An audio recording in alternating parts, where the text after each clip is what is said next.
Hi, I'm Mark Rosano, founder and CEO of C6 Capital Holdings, coming to you from Primary Vision Network. So as a reminder, please like, share, subscribe. Your support is a huge help. That helps us keep this going, keep the lights on, keep everything moving and all the information flowing at the rate that we like. And hopefully you enjoy.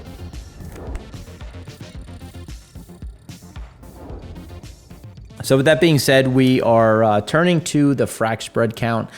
This show's a little bit shorter. We covered a lot in the EIA show, in the Econ show, so this is just going to be a bit of a wrap up. So turning to the Frac Spread Count, we had an increase of 5, very much in line with what we were saying on kind of that bounce from 255 to 260. As we get additional slowdowns in rig counts, it's going to be difficult to say that spreads should go to 285, which is where we were expecting things to kind of end up prior to the seasonal slowdown that happens as we head into Thanksgiving. Instead, we're seeing more softness in the Permian. We did see some additional activity in Anadarko. That drop in the Anadarko was more likely just kind of moving pains, where it was just a delay in terms of where was it traveling to, what was that latency. Western Gulf and the Williston. So Western Gulf being the Eagle Ford, Williston being North Dakota, had increases very much in line with our expectations. Same with the Haynesville. And it's interesting because when you look at the natural gas market and you look at how temperatures have started to turn a bit colder, our builds on the EIA side were a bit smaller, so we've seen some strength in the natural gas market, which is obviously going to be a little supportive of some of these the gas basins. But to be clear, it's not like we're going to all of a sudden see Appalachia go from 24 currently to 50. Like that's not how the world works right now, especially in the U.S. So we do see a gradual increase. We may get a little bit of a delay, but we do see that continuous rise of completion crews.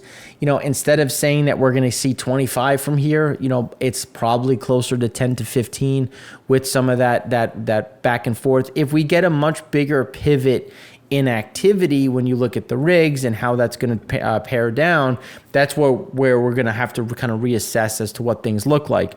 And it's important to appreciate that you don't need rigs to have completions, and you don't need completions to have rigs. They can run independent, and the completion side is so important when we're looking towards and when we're honing in on where is production going? How is that production? So you do have that latency. We have had the rumors now of Exxon for Pioneer PXD. Again, it's just a matter of consolidation. Since 2014, 2015, for those that have known me, it's been all about consolidating to get to that manufacturing mode where I don't have to worry about, breaking up my equipment, going, 30 miles down the road because I don't own that space in between, or 200 miles or 500 miles in between because I don't own that. Instead, you're going to get that nice contiguous land where you'll be able to optimize, which is why we're never going back to 450 spreads. Like there's no reason to. We're likely never going back to 350.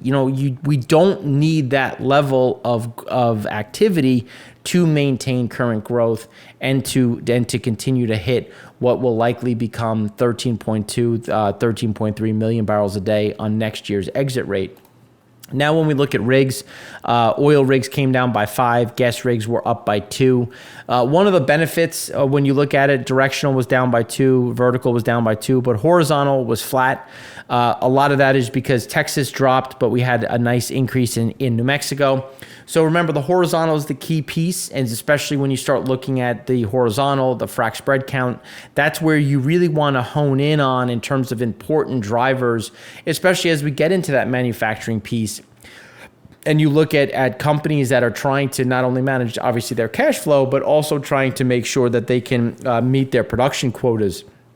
In the jobs data that came out, it was pretty good in the sense of there was more hiring in the oil and gas space, which typically means that you're going to get a little bit more activity. For those that followed us in the EIA show, we were saying that we were going to start to bottom and rally from here when you look at Brent pricing.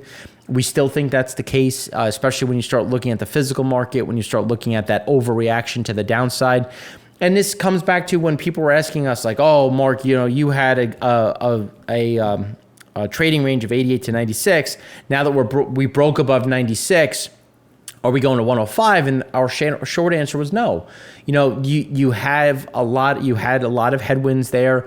The physical market wasn't rallying with you. I was like, realistically, the next move is to the downside. And then obviously there's that overreaction to the downside. It went and pretty much came to a dead stop right at that 84 level, which was the previous really strong support. And now we think that there is a grind back up, or could even be a fairly quick move back to 90. And that's where we see kind of things settling out, at least for October. We do see more downside. We're going to talk about the Golden Week here. So obviously we had a very strong move for Golden Week in China. But for those and we talked about this not only on the EIA show, but then again on the Econ show, we did see a strong Golden Week happening, but we also saw a fade. And the thing is, people were restricted on travel for the last 3 Golden Weeks. This was going to be a nice big moment for people to kind of catch up. But there's still a lot of headwinds when you look at cost, when you look at financial strength. So one of the things that we said is it's going to be a flash in the pan. It's going to be strong. It'll likely make a lot of the October numbers look a bit better. But we don't see this as like a pivot where this is going to unlock Chinese spending. It's the opposite. It's a nice spend, but we do expect to see that pullback and that sluggishness as we go into the end of the year. Now, when we turn to the U.S., Asia Pacific had a drop. Again, a lot of that is based on the holiday, but also that slowdown that we've seen when you look at PMIs and some of the other headwinds that we've been talking about. Europe is better than 23, is better than 22, but not as good as 21. We do see that rolling down, especially given the Econ show talk in terms of those headwinds when you look at spending and you look at the consumer. North America is flatlined. We do see this dipping down a bit, but again, more in line with the seasonality of 22. Like, we don't see this huge surge. If anything, we see some of that slowdown. When you put it on a 10-year average, we're still at the very low end. Obviously, we're not as low as we talked about in the EIA show, as low as the numbers showed, just because there's a certain delay. We are seeing gasoline prices come down, which is here. You're seeing a much bigger drop, but diesel is going to fall. It's just the rate of change is going to be vastly different between the two. And the diesel is because you have Saudi that increased OSPs, you have more pressure in terms of storage, where gasoline, we've had some decent storage. You have that slowdown in the consumer.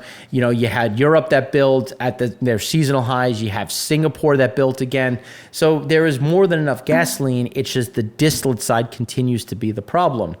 And it's not going to be helped by wage growth. So wage growth is dropping fast, down 3.9% year on year for American workers. That is now the lowest rate of wage growth since the pandemic started, and also below the 60-year average, which again is a problem for the economy and for housing. And these are the pieces where, and I've had multiple conversations today with clients talking about this. It's the Fed had a choice. The Fed we're either going to let wages rise or we're going to try to break asset prices. And our view, and you can go back through time looking at everything that we've said on the Econ show, is asset prices are going to be the target because they can't risk a wage growth spiral, a wage price spiral. And that is the right move long term, but it's going to create some near-term pain. And it's important to look at that when we're talking about consumption, when we're talking about the economy. They're not going, because again, wage growth was very strong for that period of time. Obviously, real wage growth wasn't the same, but on a nominal basis, it was there. And so the consumer did have some benefit. You do have, people that locked in mortgages at very low rates. So there is some of that flexibility, which is why we've said you're going to have some spending. You're going to have things being a little bit stronger, and why we're not going to see this precipitous drop in economic growth, but more of a gradual drop, and then that stickiness at the reduced rate. And here's just another example of those layoff notices that we talked about, giving you that breakdown. California is the largest. This is going to put another layer of pressure when you look at spending, when you look at the global economy, as the U.S. August consumer credit fell 15.6 billion versus the estimate of being up 11.7 billion. Consumer credit in August fell 3.8% at an annual rate to 4.969 trillion. Revolving credit rose, non-revolving credit fell. So again, you're seeing people kind of readjust and try to manage, what we're likely going to be in for the long haul. And that's why when you start looking at the cash freight index, shipments have moved into the negative space. And this is, again, what we talked about in the Econ show, what we talked about in the EIA show. This is going to be a problem for diesel. And there's obviously the UAW is involved in this because that is a big piece of shipments. But it's also being layered in by a decline in increase in inventories, a decline in consumer spending, which is going to pull down that diesel. Now, when you look at what happened with the Fed, when you look at the jobs number was pretty good, and that you are starting to see an increase in expectations of a rate hike. And one of the things that we've said for November, we expect to see an increase of 25 basis points, and then we do believe that will be the last one.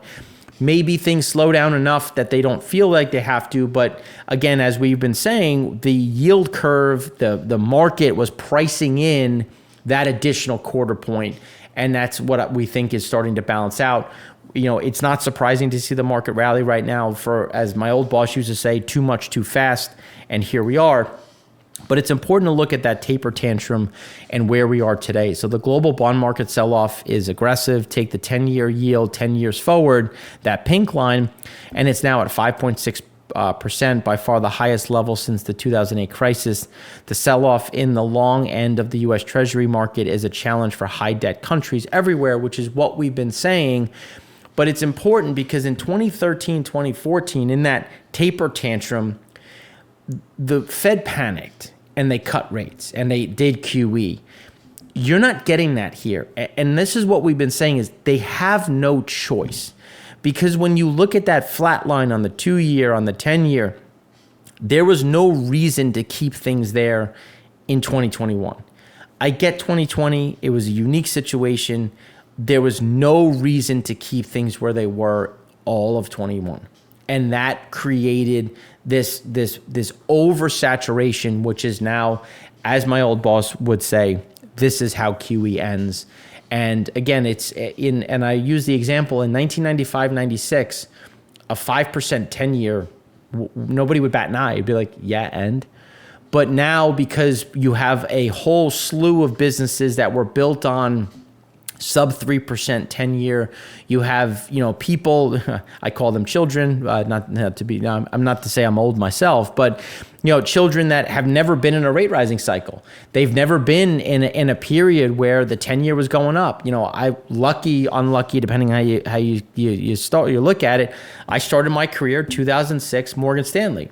I saw that back end. I went through the great financial crisis. I went through, the taper tantrums, the 2011. I've seen things. Obviously, I did want to get a PhD in rates, so I studied what had happened previously.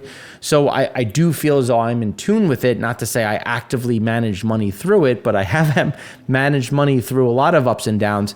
This is what the Fed wants to fix, and this is going to break things. And the point is to break things. And I think sometimes everyone's like, oh, the Fed's going to panic because this is going to break. It's supposed to.